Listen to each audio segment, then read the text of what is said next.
The next article is about vaccines for monkeypox. And monkeypox, we know it is a viral disease, and the virus is very similar or almost the same virus as that of smallpox.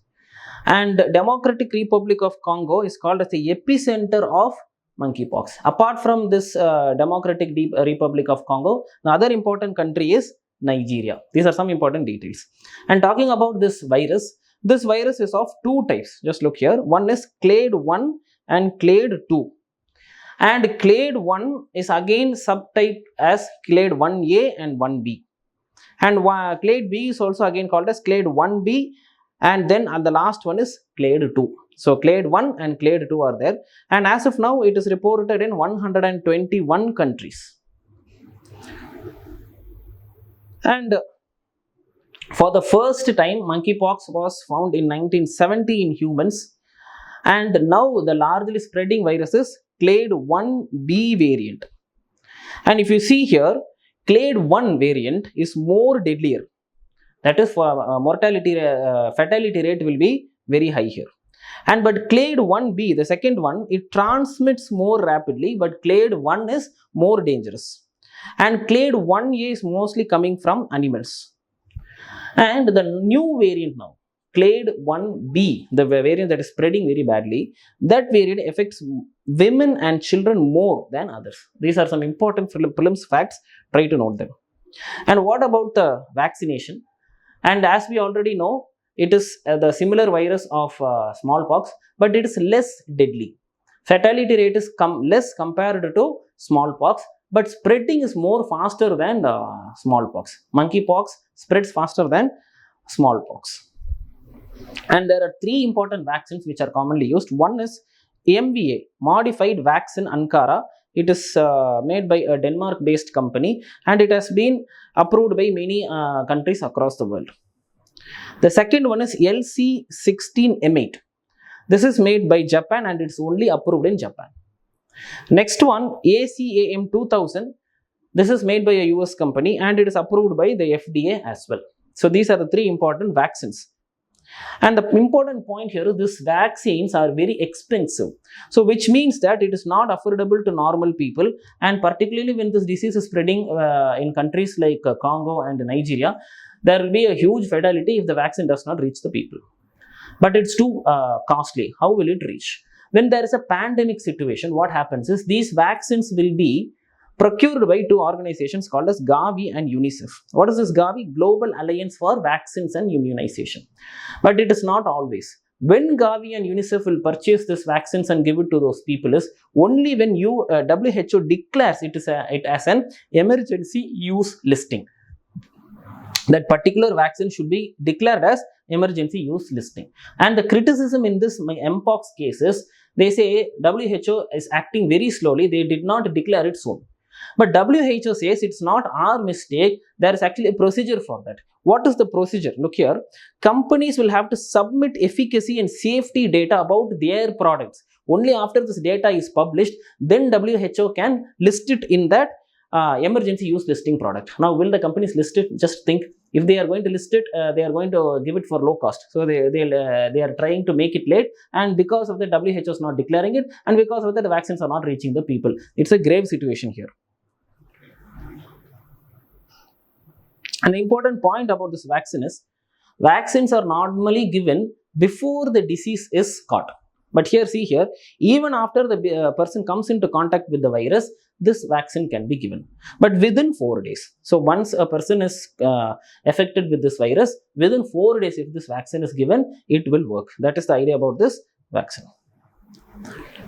Next one, an art and culture topic, which is useful for GS1 and prelims.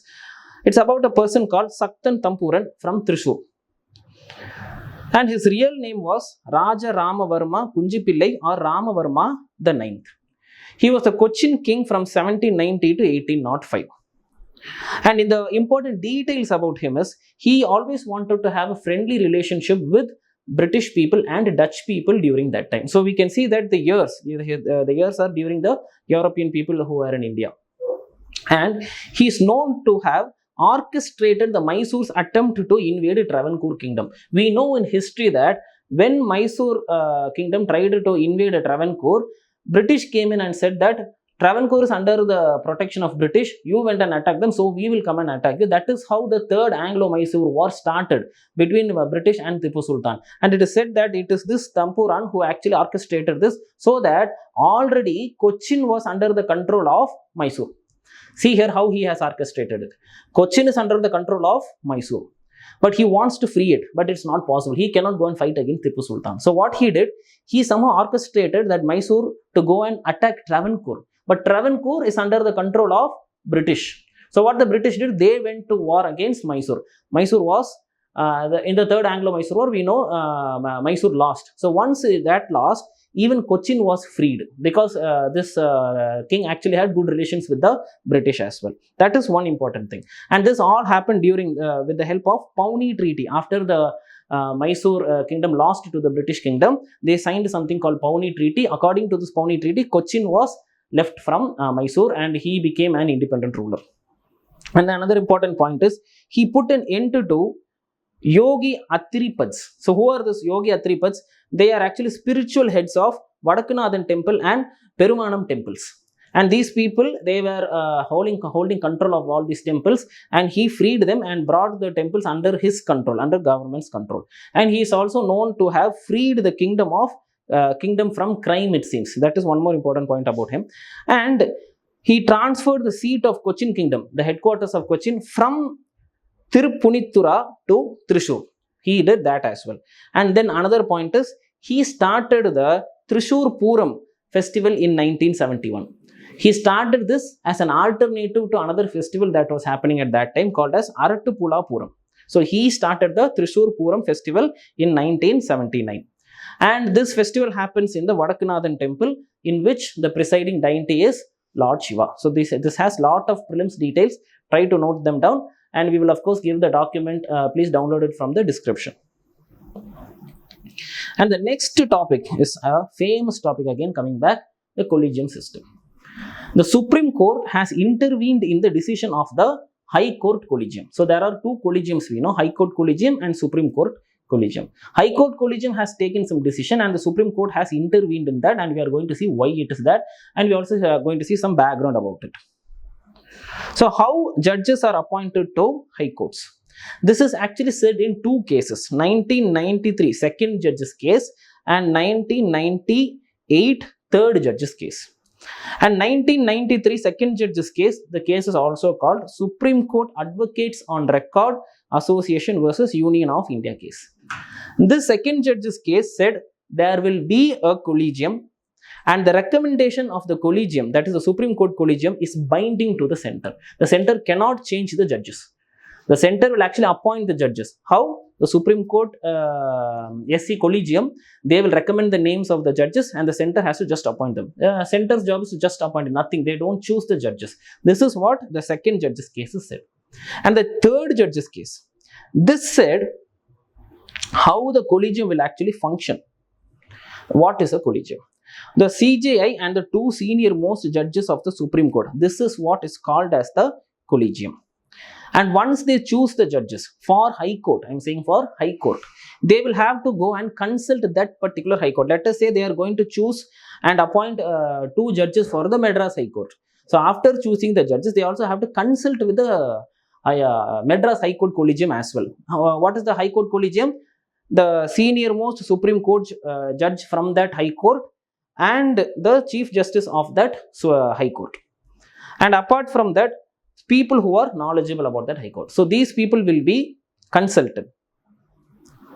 And once the recommendations are made, there are very few chances for challenging the recommendation. If some people are recommended for the posting of judge, if someone has to challenge that, there are very few conditions. One is if there was lack of consultation, if the government did not consult with the Chief Justice, if the Supreme Court Collegium did not properly consult with the High Court Collegium, if there's some lack of consultation, it can be gone against it and they can challenge it. Other than that, they cannot challenge it.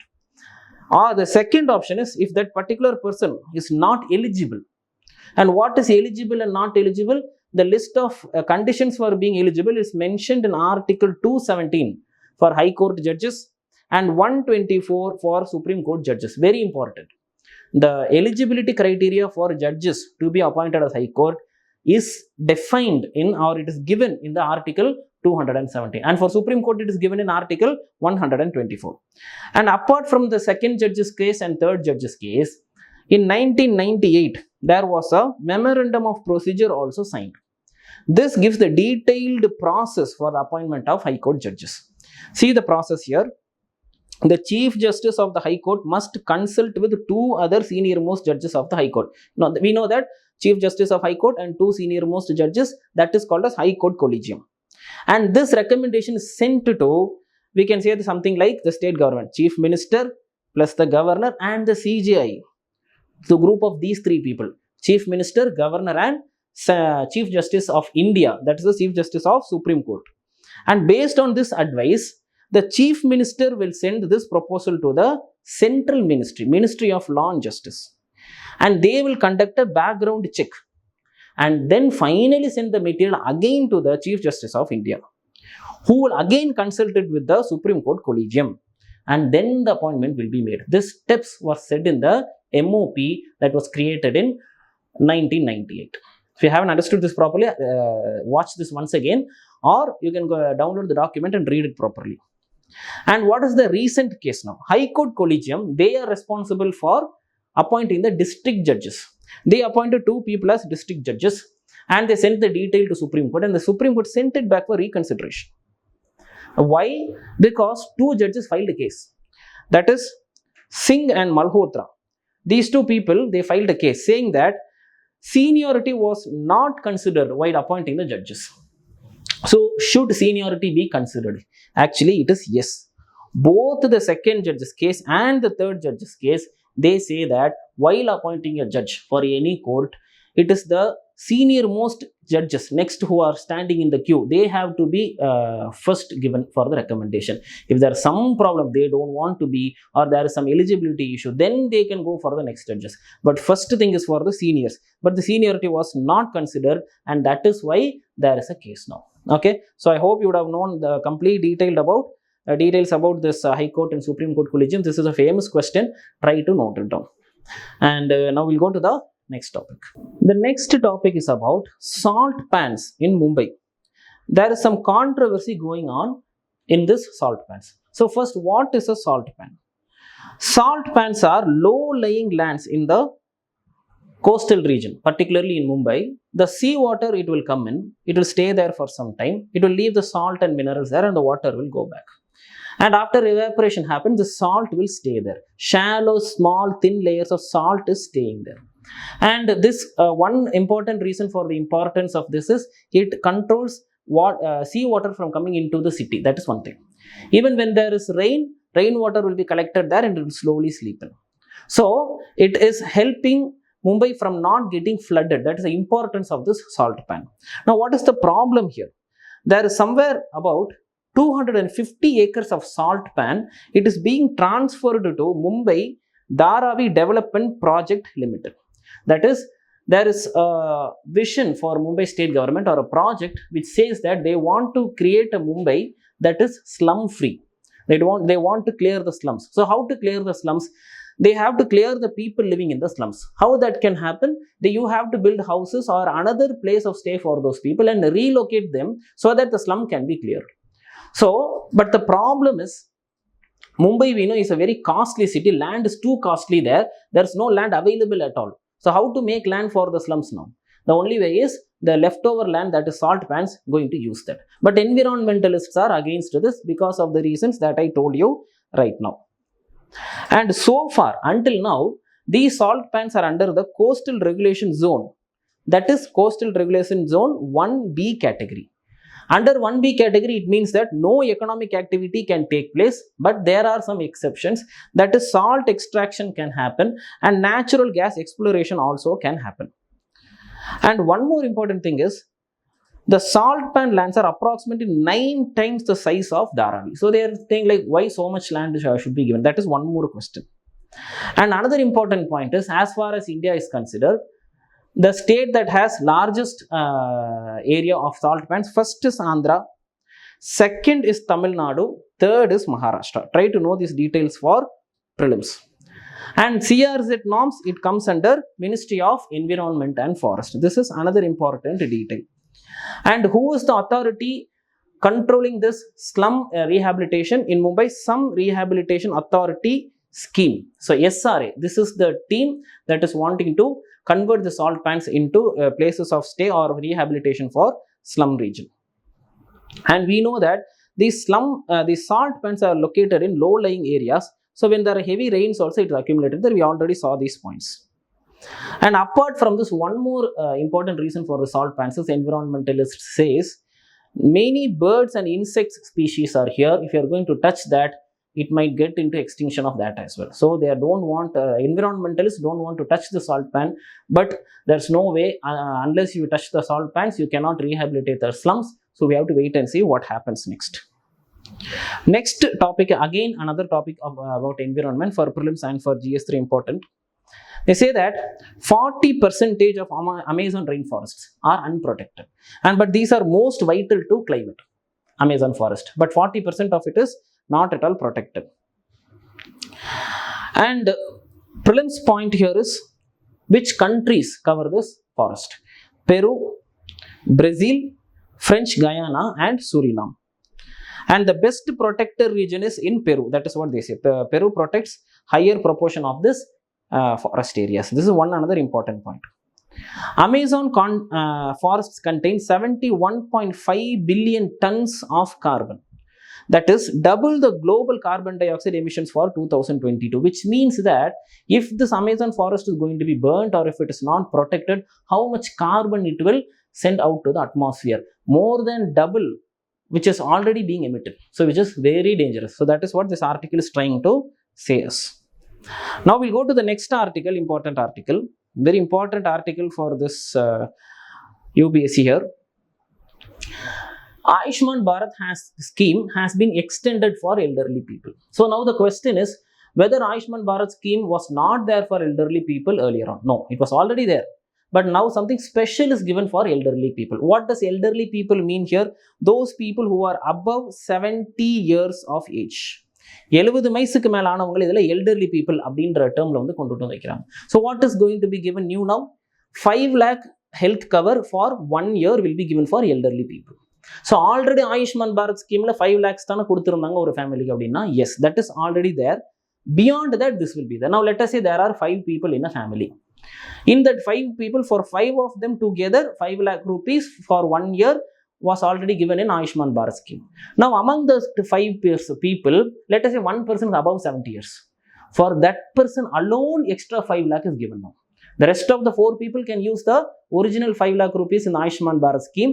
The elderly person alone will have extra 5 lakhs. Now if there are 2 elderly people, that 5 lakh will be shared among those 2 people. 2.5 lakh for one person, another 2.5 lakh for another person. So this is the extension of Ayushman Bharat scheme. And the original Ayushman Bharat scheme, it is irrespective of age. Everyone can get enrolled in that.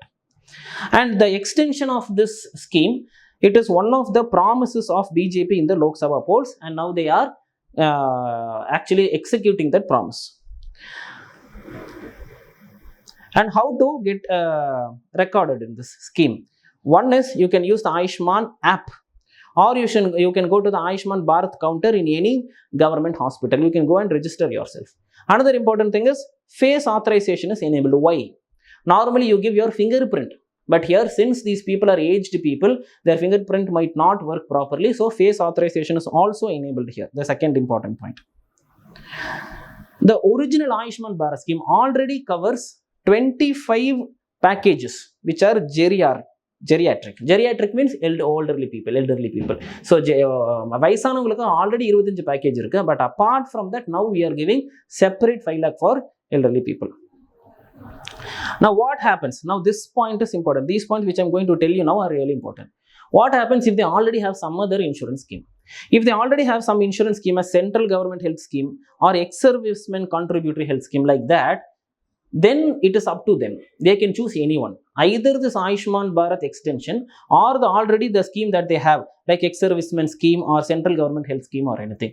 Because both these schemes are paid by the government. So government cannot pay 2 insurances for 1 people.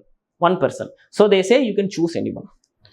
But what if that person already has ESIC, Employees State Insurance Corporation Insurance? Then no problem. They can also have the ESIC. They can also have this Ayushman Bharat extension. Why? Because ESIC, it is actually paid by the insurer and the employer. The person who gives job, the employer pays that insurance, not the government. So no problem. So government will pay for one insurance, no problem. And what if that person has a private insurance? Private LIC insurance irukku, andha mari edha or health insurance already vachirukkaru sonna, he can have that also. Apart from that, he can have Ayushman Bharat extension as well. This is the idea. And some important mains facts here. Only 12% of all admissions and 14% of money reimbursed are for 70 years people, as if now. இப்போதைக்கு ஆயுஷ்மான் பாரத் ஸ்கீம்ல 70 வயசுக்கு மேல உள்ளவங்க எத்தனை பேர் அதை apply பண்றாங்க, அதை use பண்றாங்கன்னா only 12% people. இன்னொரு முக்கியமான விஷயம் என்னன்னா, more than 60 years old people who are above 60 years, only 20% of those people have insurance. 80% of people who are aged above 60, they don't have insurance at all. This is one important data given by the India Aging Report 2023. Try to note them. And another important point, which you can use it in many questions, particularly when it comes about questions like women empowerment and all, you can use the next point. And this elderly population, higher shares of women. We already know this. We have seen many memes, videos and all. Why men live lesser? Why men die sooner? எங்கயாவது மேல அங்க குதிக்கிறது, போருக்கு போறது, தேவையில்லாத சீக்கிரம் செத்து போயிடுறது. Men die sooner. Okay. So mostly it is women, it seems. Elderly people are mostly women. And out of that, out of the women population, 54% of them are widows, which means for them to get health support is more difficult. So this scheme, like extension of Ayushman Bharat scheme, is going to really help them, and we have to work more towards this. This is what you can use for way forward in your mains answer. Okay. Now another important topic again coming about health is, there is a research which says 40 minutes of yoga every day reduces the risk of type 2 diabetes by 40%.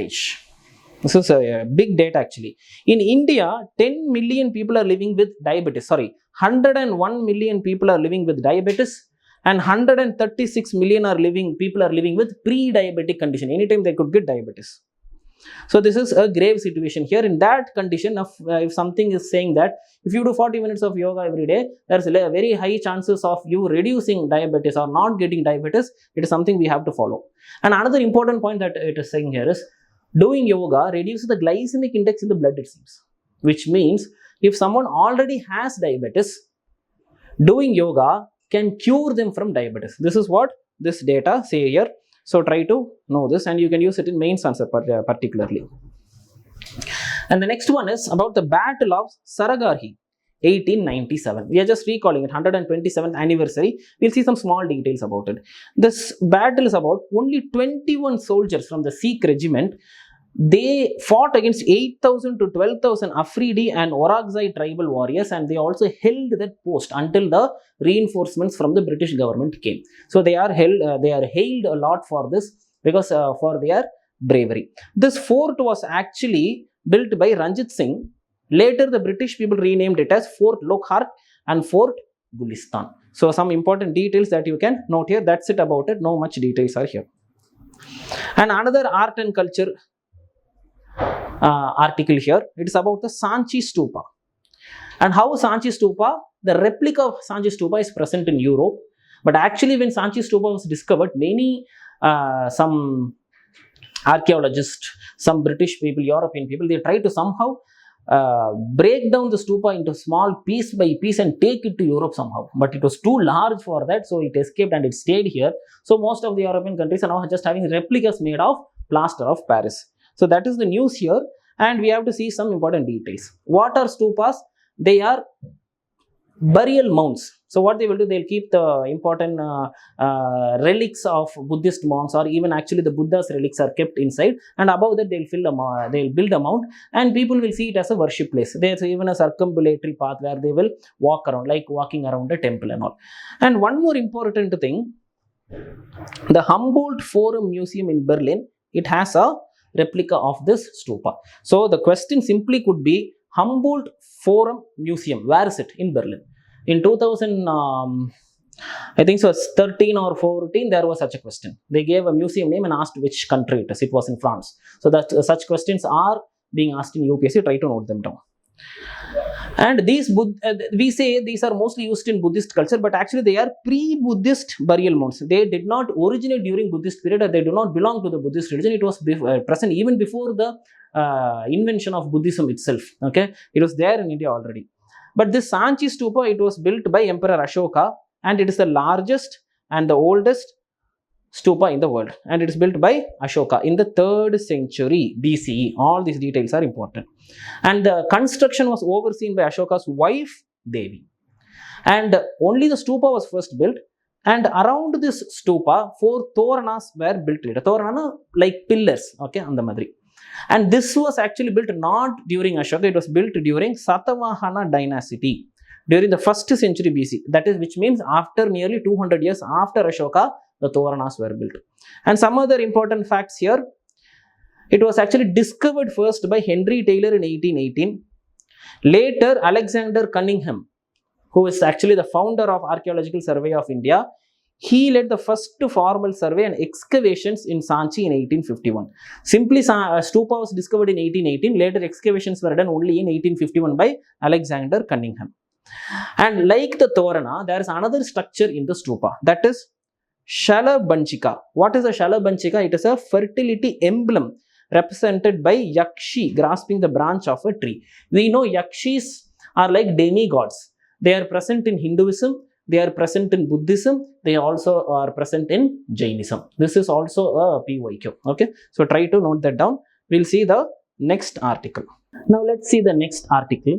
This article says the Arctic sea ice can change the monsoon pattern in India. So see, where is the Arctic sea and where is Indian monsoon, but it is still affecting it. That is what this article says.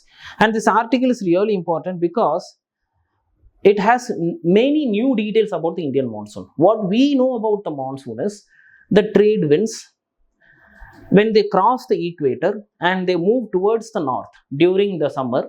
What happens when they cross the equator and come to north? Due to Coriolis effect, they turn right and they come and face India. That is why they have the direction of southwest, and we call them as southwest monsoon. But here they say that is just one effect.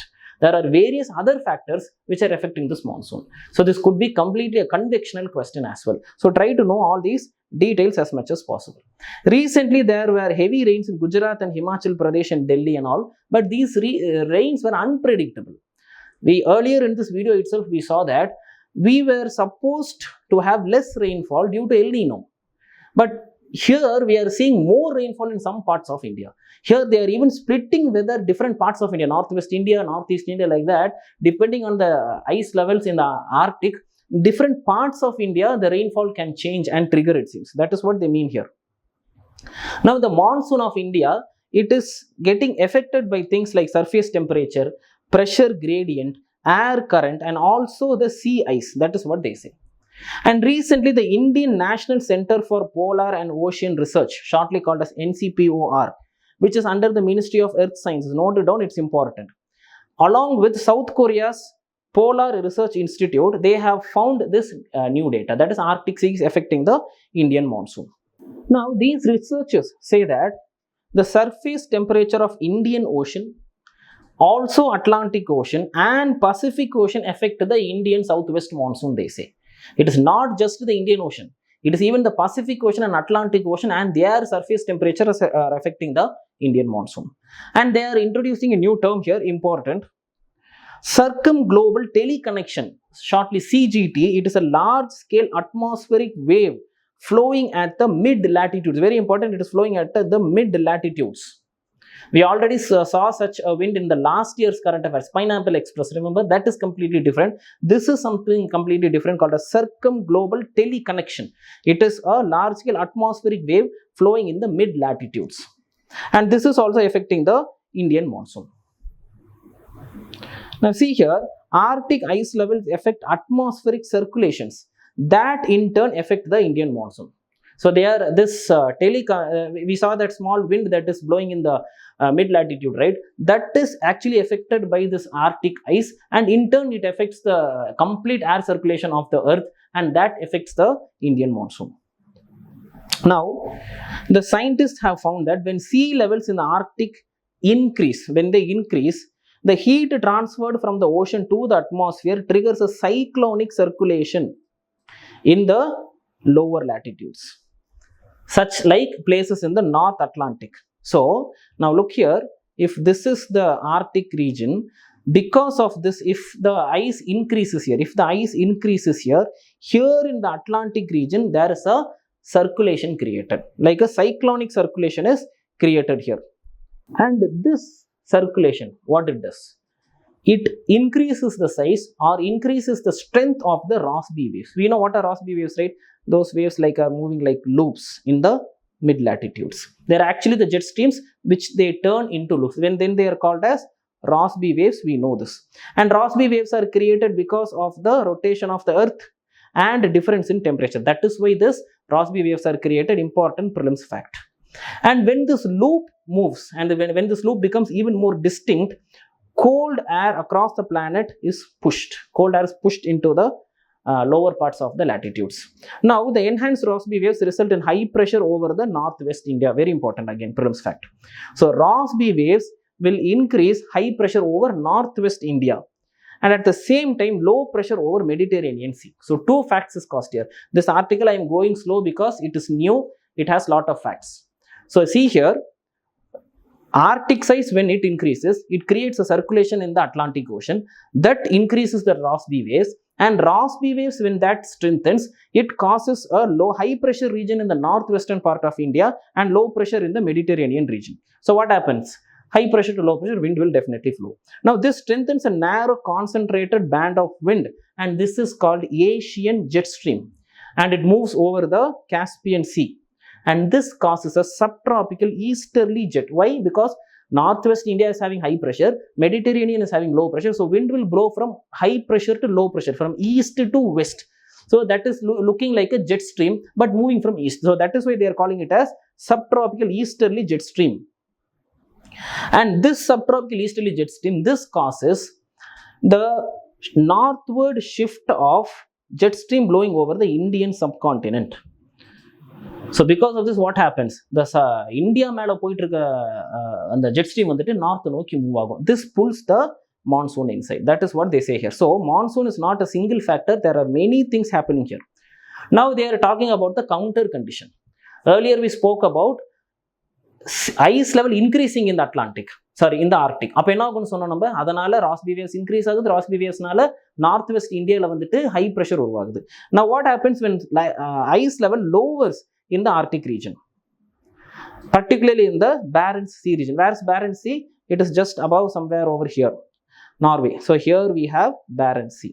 So in this region what happens? Ice level reduces, and this triggers some air currents in this region, and this causes high pressure over southwest China. Ice level increase ஆகுங்கும் போது இந்தியாவோட north வெஸ்ட்ல நம்மளுக்கு high pressure உருவாச்சு. ஆனால் ice level குறைஞ்சிச்சுன்னு சொன்னால் அது create பண்ணுற ஏர் currents வந்துட்டு